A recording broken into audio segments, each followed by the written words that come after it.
Comfort is okay but not luxury. నా comfort zone ఇంకొక విషయం ఏంటంటే, నేను ఎప్పుడు సొసైటీ కోసం బ్రతకలేదు.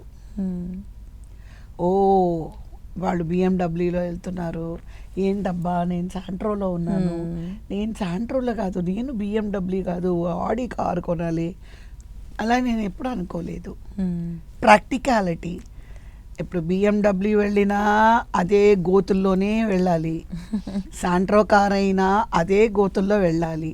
ఎస్, మీరు ఆడి కొన్నారని మీకు సపరేట్గా ఎవ్వరు రోడ్డు వెయ్యరు కదా, వేస్తారా? బిఎండబ్ల్యూ అయినా అక్కడ గొయ్యి ఉంటే గొయ్యిలో నుంచి వెళ్ళాలి కదా.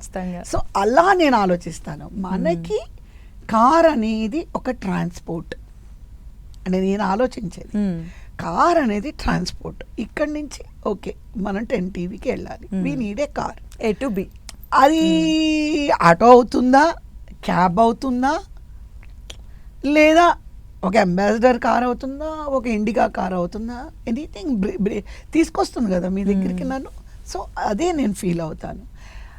పిల్లలు అంటారు మమ్మీ పెద్ద కారు మనం కొంటా అంటే నేను అన్నాను, నిజంగానే నాకు ₹1,00,00,000 కారు కొనాలి అనే డబ్బున్నా ఆ డబ్బు చదువు లేని వాళ్ళకి, హెల్త్ ఇష్యూ ప్రాబ్లం ఉన్న వాళ్ళకి, చదువుకోవాలనుకున్న అంటే ఫీజులు కట్టుకోలేని పరిస్థితుల్లో ఉన్నవాళ్ళు, లేదా ఆరోగ్యపరంగా వాళ్ళకి ఏదైనా ఇష్యూ ఉండి వాళ్ళు ఖర్చు పెట్టలేని వాళ్ళు ఉన్నారనుకోండి, నేను వాళ్ళకి ఈ డబ్బు ఖర్చు పెడతాను తప్ప నేను డెఫినెట్గా నేను అలాంటి కార్లు.